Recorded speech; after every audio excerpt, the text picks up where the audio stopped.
If you could be any glyph, which would you be and why? If I was going to be a glyph, I would be an ampersand.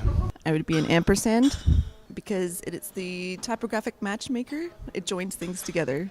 Because it brings things together. There was one exercise from photography when I was on second year in Academy of Fine Arts, and I think it was like this, that we made black and white photographies and everyone had to stand like to imitate one letter.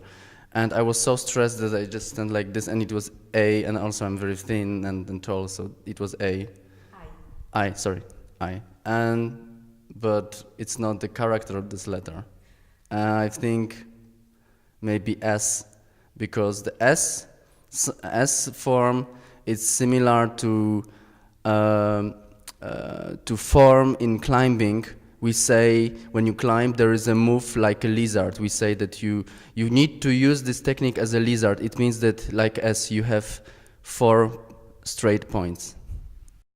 About your project with the letters, Yeah? for the kids, and I saw it yesterday and I was really impressed with it. Thank you. And then I thought, okay, it's working very well, but only for Latin. And how would you interpret it for Well, non-Latin? I had 2 talks with people from India and from Egypt. I see possibility to change this to Indian dialects, like to Devanagari, Hindi, and also to Arabic. But it means that the book will be completely different, and probably a lot of exercises has to change the meaning completely. Yes, it's much harder than Cyrillic, of course, which based on Latin. So it's quite easy to make on Cyrillic. Did you do it for Cyrillic? Not yet. But I think it would be really interesting, and also to see if this contrast of the way of the origin of, for example, Arabic script, which is completely different, and all of these rules from calligraphy. Maybe also the workshops would be completely different. Maybe they had to base from calligraphy or something like this, I don't know. It means that I needed to make a research, how children are learning at the beginning. I have some school books from Mongolia, from China, from Turkey, from Saudi Arabia. So I have some small resources. What do you want the kids to know at the end?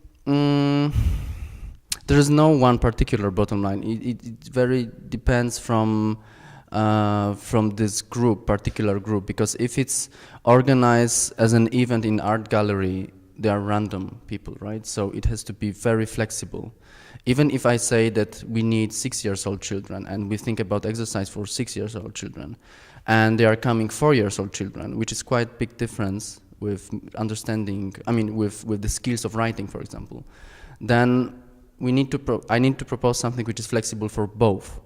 But if I know that, okay, we work only with teenagers or 10-year-old children, for example, for a few times per week or a month, then we can prepare scenario which is adequate to exactly to this group. So there's no one bottom line. I can say that the main thing is that I use the letters as a normal tool to work on your creativity and imagination, because also you think abstractly about the form of the sign of the glyph, then you think about the language, so that the signs has some sound, and I hope that it spread your knowledge about why they look like this, right? So maybe if I take something from calligraphy, I understand that what I have on the screen or on my iPhone, because now all children has iPhones or smartphones, maybe they will know a little bit more. And I think it's also a good play.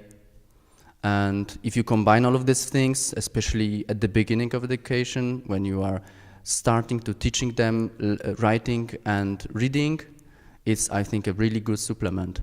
So all of this freedom and fun which they have doesn't mean that I'm anarchistic, yes, to the normal system, which we need some system, but the systems, of course, has many mistakes, like everyone.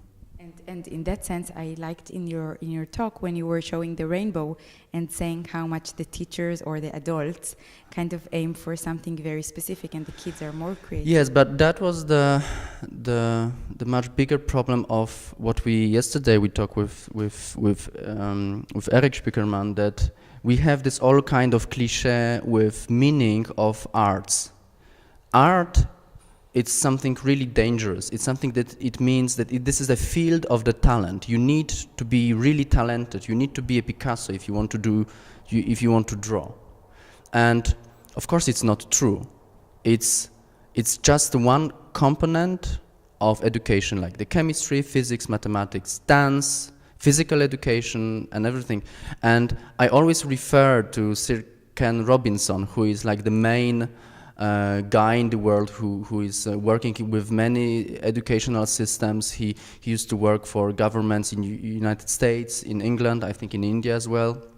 And he said that why the art education is less important as dance education, or because children love to move. So we need just this art education as a tool to see how they go well with these fields. And if you see that someone is much better than in dancing, maybe we have to put him on dancing school, and then he will be prima ballerina in next 10 years. The project is in a bypass way also intended for teachers or for adults.